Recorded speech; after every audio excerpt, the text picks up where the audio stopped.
Hey everybody, it's me. I am live. We're figuring out some technical difficulties on Daria's end, but we'll be getting started very soon. Thank you so much. We have crossed 500 Helm Greycastle backers. That's incredible.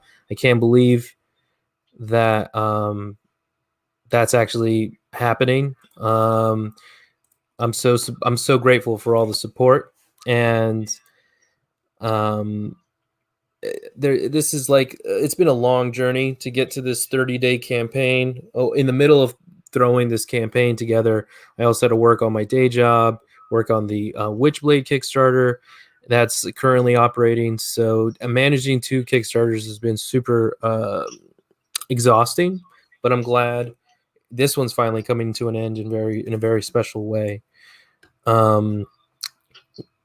I am very excited to interview Daria, and we're going to talk about some, her work. We're also going to talk about the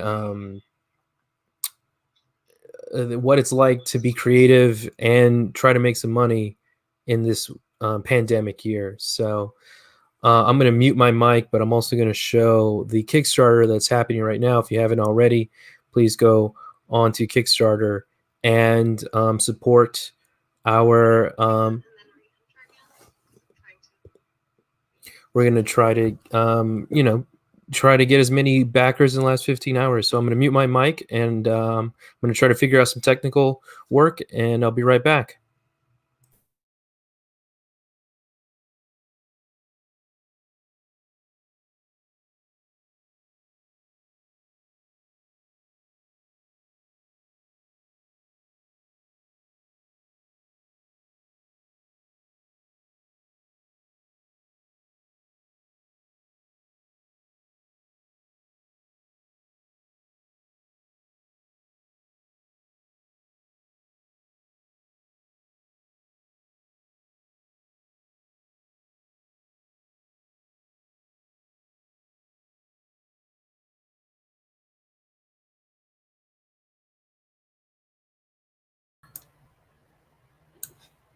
Okay.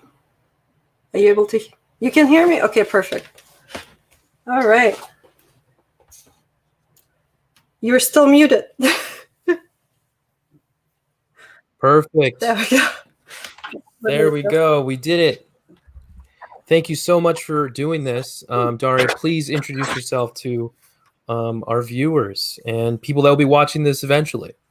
Thank you for having me. My name is Daria Aksenova. I'm a visual narrative artist. I create pen and ink on hand-cut suspended layered paper. So think of shadow boxes or dioramas. I sadly currently have none to show, but So yeah, I mean, I keep up with you on Instagram. You're very, I really appreciate you sharing this journey that you had this summer, right? Or was it just like a month ago? yes, that was at the start of November, I believe. Start of This whole year's November, kind of swimming together at right? this point. Yeah. So you had a show in Philadelphia, New York. New York, Mm-hmm. and you drove all your stuff to New York. Can you please explain what was involved? Because you had a giant like casket, like a huge box. Basically, yeah, that's a good description of it. So I decided this year, seeing how we're all on lockdown, to actually build a gigantic version of the smaller shadow boxes. Because before, the largest I have ever gone was about 20 by 20, which is this big. That's big. It's pretty big, not to compare it to this one, though. I spent about 6 months and over 2,000 work hours. That is only counting my work hours. That is not counting an assistant and or the help from a framer. And wow, 2,000 hours of you cutting, drawing, inking, coloring. I mean, that's a lot of time. That it was, for sure. So I ended up building something that was 7 inches deep. And for me to frame it, I had to build basically something looking along the lines of a casket. but fit for a pharaoh because it was all gilded. And to ship that gigantic piece, because it had to go in a crate. It's too heavy. It was 92 pounds without the crate, over 200 with the crate. Wow. And it was surprising, like how much paper weighs once you add enough layers. But the internal box itself weighed like 20 pounds. I like where we met at Comic Palooza a couple years ago. I physically have to lift all those comic books, graphic novels. So I am very, I guess, unfortunate to know how much paper can weigh if it's all stacked up on top of each other. It surprises you every time. So you had to drive it yourself, or did a truck have to come?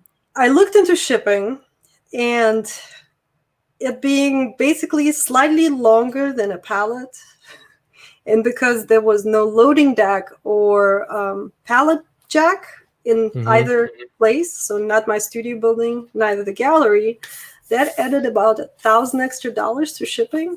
Wow. And then to just take it off the truck. So shipping for that show would have cost me about $1,400, which $400 I'll take, but $1,400, that's a lot. So I've decided that, let's just load it up into the car and drive out there. Can't be that bad, which was a miscalculation on my part, because it's one story if you're just driving somewhere, long road trip, and you're staying there for a while. It's a whole different thing if you're driving there, don't have a break, and drive right back. So we were in the car for 60 hours straight, which just was not pleasant. Yeah, that is, I love New York, and to go there and come back, it would be devastating for me. Oh.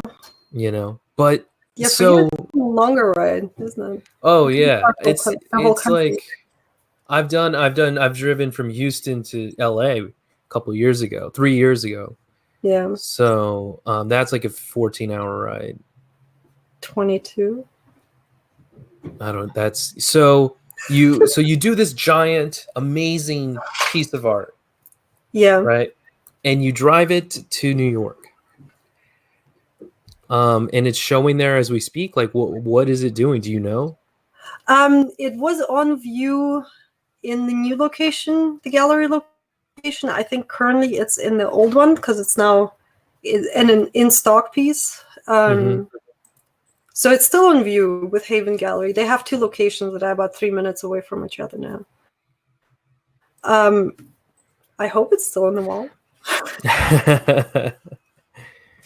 I might be a little upset if it isn't. You don't have a security cam on it at all times? If you can lift that thing and walk away with it, kudos to you. It takes 2 people to hang it. I have it actually on Z-Bar security hanger. As it is 92 pounds with a frame, so it's pretty huge and bulky. Yeah. So I know with my art, like when I did Lavos de Mayo, I thought the Rambo, once it was out and printed and in comic book stores, I always equate it to it being like a kid that I had for 5 years, and then it's gone to college and it doesn't call me back anymore. Oh. It's like it's not in my head, it's not in my heart. I love it to death, but it's definitely something I've moved on from. And I'm really excited to work on something new like Helm Greycastle. Is that how you feel with this 2,000-hour piece of art? Like, I think I managed to give myself a little bit of PTSD because surprisingly, I don't remember a large chunk of those 6 months. Wow. Yeah, it was quite stressful, especially at the end, trying to finish it. I should have worked on her longer to not stress myself as much, because I had a deadline for the show, and I'm like, yeah, of course I can do this. Yeah. Did they say we need a giant piece, or did you volunteer it? Volunteered, of course. I like to shoot myself in the foot quite often. So I mean, so when I first met you, I'm very fortunate because working at Top Cow, it brings people to me because I have to manage this booth at Comic Palooza.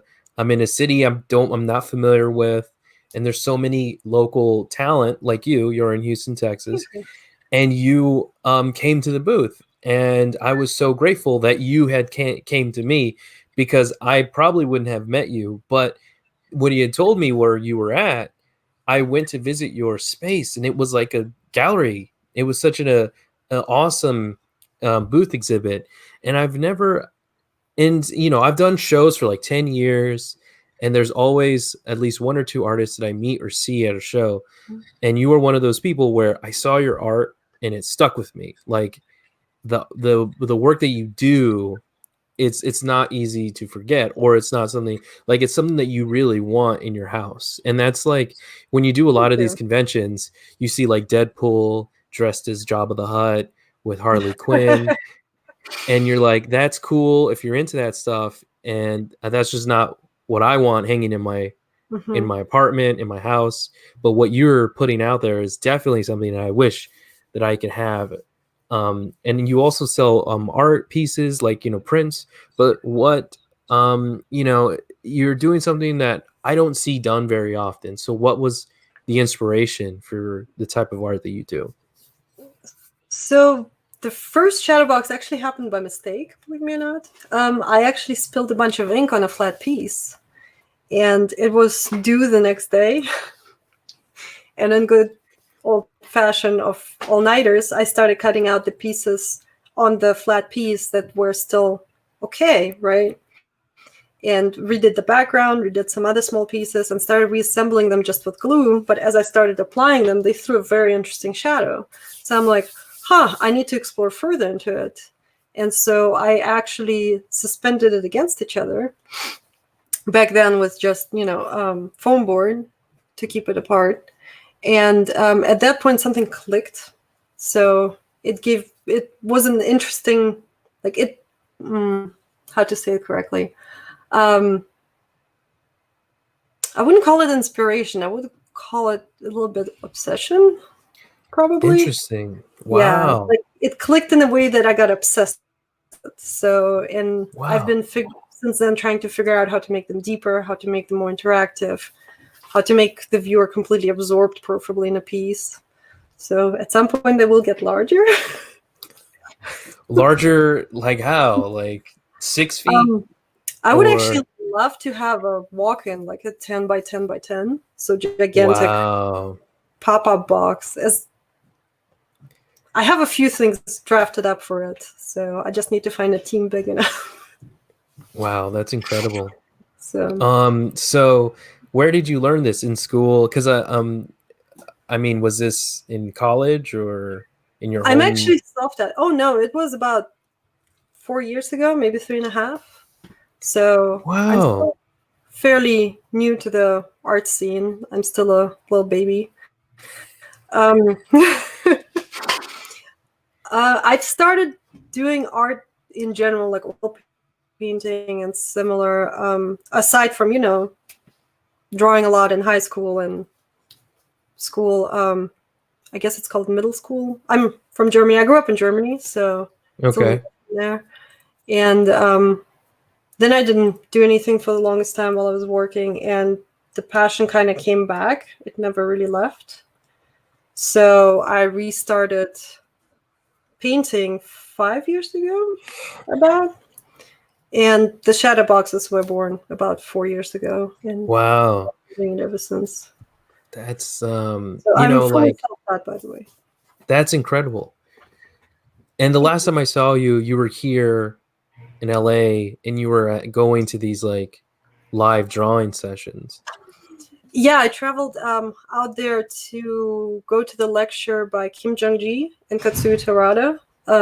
I admire them both quite a bit. So it was interesting to hear their take on how it all works and how they do what they do. And then they had funny. Oh, go ahead. Sorry, they had the live drawing session the next day. So, and I was creepily there all day until like. I remember. No, that My was suitcase. Oh my god. I was so honored to be there because that was me discovering that artist. And what's funny is like a couple weeks later, I was at New York Comic Con, and the first person you'd mentioned, he was Yeah. sitting across from me, Oh, that's wonderful. and people were lining up. It was like everybody was very envious of his crowds while he was live drawing Cool. and projecting it. Yeah, that's really cool. I'd love to go to New York Comic Con. I've never been. I think he would do well there. I mean, it's an amazing show. It's incredible. It's like the world's greatest artist alley, I think. Yeah. It's Oh, just that's people fabulous. from a lot of people from Europe, because it's easier to fly to New York than it is to come to the West Hmm, Coast. I can see that. Yeah, I've never been as a patron either there. So it's all fairly new to me. You're just there as a cross-country trucker. Right. Just Oh, my young self would rejoice. I was very much into comics and manga and anime, even cosplay when I was about like 13, 14. yeah, But none of that was, of course, existent back then. right. No, I mean the same. I used to read about it mainly in like magazines and then Hmm. later on websites. So you had a really look like successful like Cyber Monday, Black Friday sale. How so? Like, is that the most profitable time for you in this year, or was I mean, because like I used to be on the road twice a month, going to comic book conventions. So like that reduction of income has really been difficult for me. What are some of the things that you've been doing to survive during this pandemic? I've taken on more commissions, and because I pre-sell my commission slots, I take half up front. I was able to keep myself fairly steady, and I had some really good collectors that donated money basically for me to keep my studio. Because otherwise, I would have to have moved out and moved back home. I had to reduce my budget. A lot of my income comes from convention as well. And surprisingly, sales have been fairly steady online and in my online shop. Black Friday and Cyber Monday, though, somehow killed everything. And that's the first time that I'm seeing that phenomena. My That's sales great. stopped on Black Friday. Oh, they killed everything. You didn't make Oh, any? completely, yeah. No, I think there was one sale that actually happened Wow. during Black Friday, and that was it. Which, the preparation for Black Friday event with all the graphics and all the video that you have to shoot, that was about 2 weeks worth of work. Right. Yeah, it's just the way you prepared it seemed like, oh wow, this is so exciting. And I've been pretty much like I've been running 2 Kickstarters at the same Mhm. time. Oh, you have been muted for some reason. Mm-mm.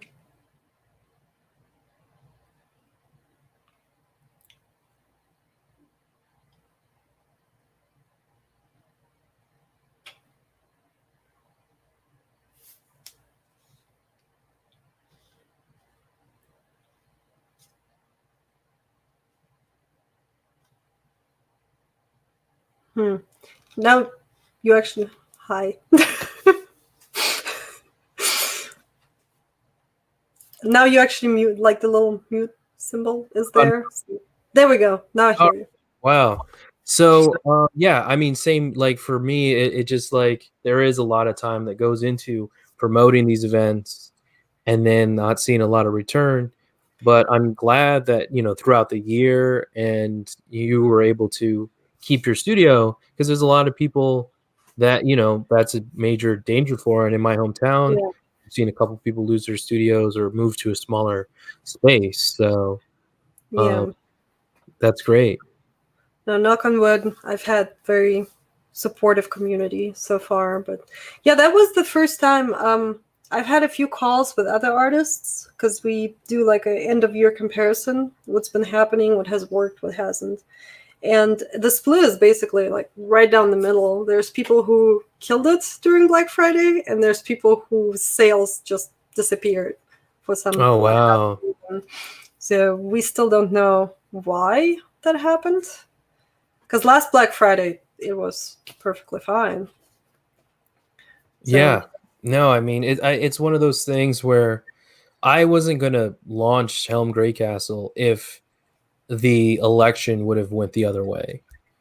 And I feel yeah, like a lot of people, I was worried that there wouldn't be another stimulus coming, or just the uncertainty of what was going to happen was just going to make people be more conservative with their purchasing. And I also didn't want to give people the the choice between rent or food for my yeah, idea understandable. of what I want to do. Help, my dreams can wait. I would rather my friends and people that want to support me have a little bit more money in their pockets. Yeah. So, let's. I want to talk about something a little more minutia when it comes to selling your art. I am going to fulfill 400 plus orders Oh, and good ship. God. I'm sorry. I mean, I'm very happy. Like I'm honestly, That's wonderful, but that's a yeah, lot of but packaging. it's a lot of packing. So, like when you're shipping your art, do you use stamps.com? Like, how do you attack that? So I actually have ShipStation, and it ties into my store. So it fills out almost everything out for me, and then it shows me the lowest rate depending on what I'm shipping. So I can see all three, or really all the options from the three different carriers at all Right. times. And it will give me a little warning if there's a cheaper carrier. So it depends on the package I'm shipping and the time, because surprisingly, currently, UPS is cheaper than USPS. So in original art, I usually only ship FedEx because that gets insured better. Oh, really? Mm-hmm. I've had more stuff get lost in FedEx than I Really? have. Yeah. Which is interesting. Weird. Yeah. I have the exact opposite. UPS usually messes up everything. Oh, wow. I just want to just a shout out to everyone watching live. Of course, you can watch this later.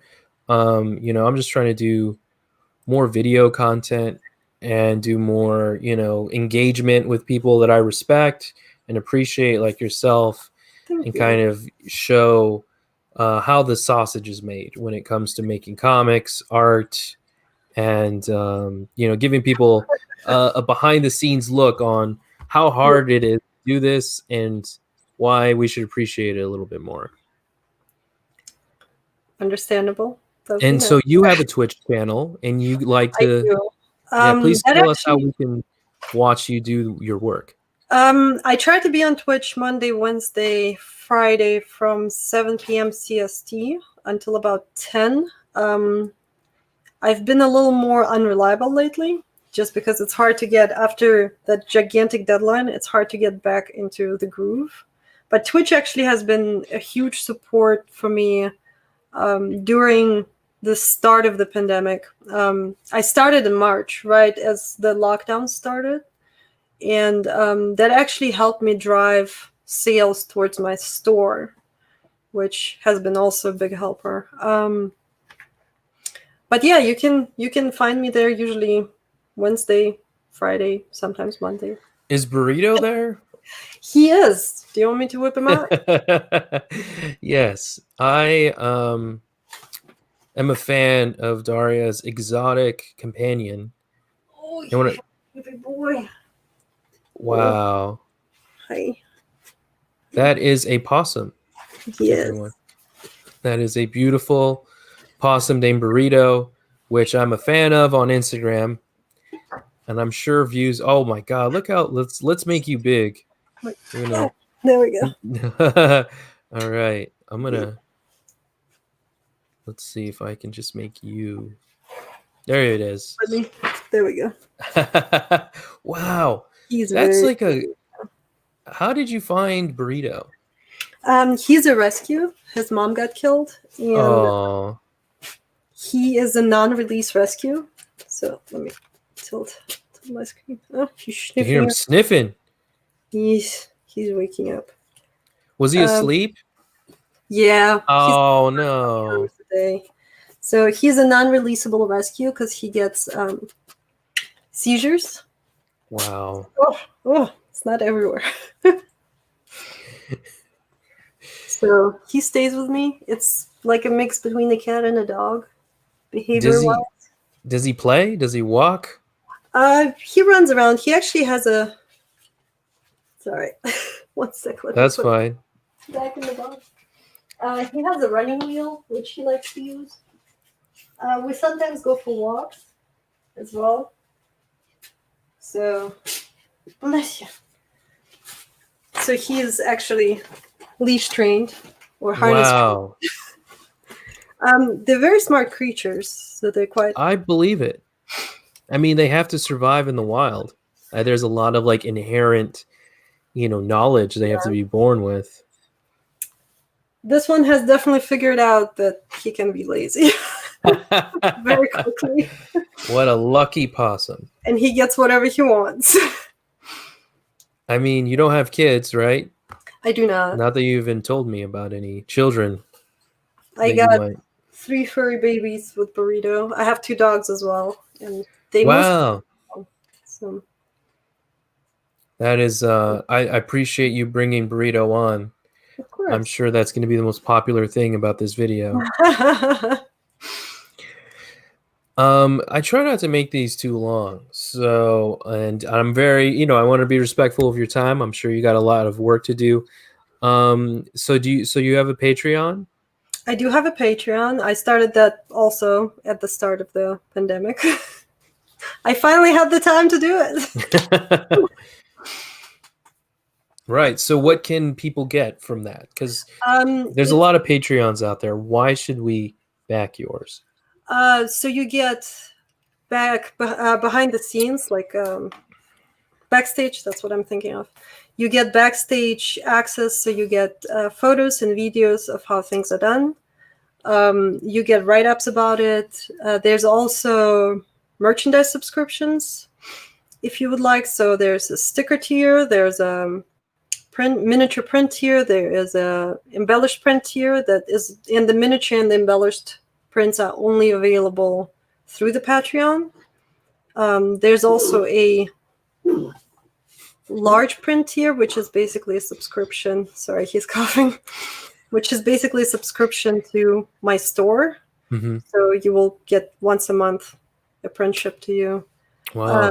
And there's one really like largest tier where you can get your own commission done of a 6x6 piece. So is it like your style, that 3D suspense? Wow. So I can't wait for the day that you realize you should be making comics, because each piece feels like a single panel of a story that you can continue. It would take 10 years to make one issue. Or 2020. Right. Which is basically close. It feels like 10 years. I definitely aged that much. But I would actually be delighted to have the opportunity at some point to do a cover and or an interior panel of some sort. Yeah, I would love to commission you to do a cover for me in your style, because I think it would be something that's you can't find in comic book stores or galleries or really anywhere. It's so unique. Thank you. So, yeah, they usually retain their 3D. I have a print hanging behind me. This is where I usually have my work in progress hanging. Oh, cool. And actually, I do have one that's an older piece that I never finished, just because kind of lost interest in this one. So wow. Wait, gotta figure out what the camera angle is. This is about 3 years old now. I love how it's just like flapping at you. So it's like one of your firsts. Yes, this is. I think this is the 4th or the 5th one that I've started and not finished. Do you number them? I do not, but if you look on my website, they're chronologically organized. Oh wow. Yeah, I do have your website up, so I'm gonna share the screen and we can look at your website here. Here we go. I'm gonna. I Keep guess I'll. scrolling.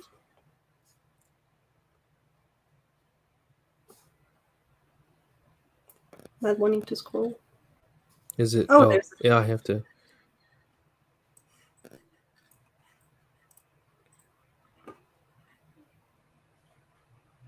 There we go. That should work. Yeah. So these are all in chronological order. Mm-hmm. So Wow. the last one is the oldest one, and the newest one is at. Do you like hate looking at them, the old ones, or do you It's a appreciate weird them? feeling. When I go to visit some collectors, whenever I'm in a city where my boxes are and they invite me over, it's like meeting a long lost relative, because you know it was you who did it, but you remember it differently. It's a hard thing to explain. That's why I try to compare. It's like a long lost relative. Like you've met them, you're familiar with them, but Right. not quite. So Yeah, that's interesting, and I can see, because you can also remember like how you were mentally and like kind of the events in your life. There's some panels in Lavos de Mayo that are like specific to what was happening to me. So when I look at that or read that, it like makes me like, yeah. Brings back the feelings. Yeah, it's similar. It's very similar. Sometimes you already process the feelings, though. I don't know if that happened to you. You remember a little bit distant. Yeah, So. I mean, I'm pretty good at moving on, so I don't know if I process that feeling, but I'm definitely past it. You know, so so what's the best? I guess Instagram. You're very prolific there. You're always posting there. Is that the best place for people to? Instagram is the best way to get updated. Newsletter is another thing you can sign up for my website usually. Okay. I try to be active everywhere. I actually just recently made a TikTok, but I appreciated TikTok because you had the little hat thing at the end, right? Yeah, that was one of them. I've done 2 so far. I'm gonna post the newest one on Instagram soon because Instagram now has the reels. Yeah, I like TikTok's interface better. Yeah, me too. Reels is it's I don't know. I just haven't devoted enough time to figure it out, I guess. They have a better program written on TikTok, definitely, because they have the auto adjust for the clipping of the video, so it goes with beat, where the reels you have to align that. Because the very first one, the one with the top hat that you saw, I had to edit it myself on the computer, so I was listening to that little bit of song on repeat for about 2 hours. Oh wow, you have such an incredible dedication to spending a lot of time on things. Well, afterwards I found out that TikTok does it automatically. So oh wow, okay, good. It was my own fault. I do a lot of Adobe Premiere editing, and then I'll throw it on my phone, and then I'll just use whatever, the filters, or that's easier for me for work. But so you're on TikTok, Instagram, mailing address, Patreon, your website. I've put that in the description. I got Twitter as well. Twitter. If anybody wants to listen to my thoughts or read your thoughts. Yeah. Mostly I repost other people's tweets, and I'm like, yeah, that person says something. I agree with that. Yeah, I love. I'm mostly on Twitter. That's where I kind of hang the most. But thank you so much for spending time to talk about what you're doing, and best of luck to you. I look forward to either seeing you on the road or hopefully in Houston. Let's hope sooner rather than later on the road. Right. Well, thank you so much. If there's anything that you want to share or any last shout out or Anything? You did a great job already. I would have forgotten half of it. Thank you so much for having me. I really appreciate it. Yeah, thank you so much for coming on, and thank you everyone else for supporting Helm Greycastle. We've surpassed 500. That was my personal goal. I didn't put that down anywhere, but I did really want that. And thank you, Daria, for contributing. Sure. And I look forward to it. Thank you, everybody. And we'll see you later. Have a good night.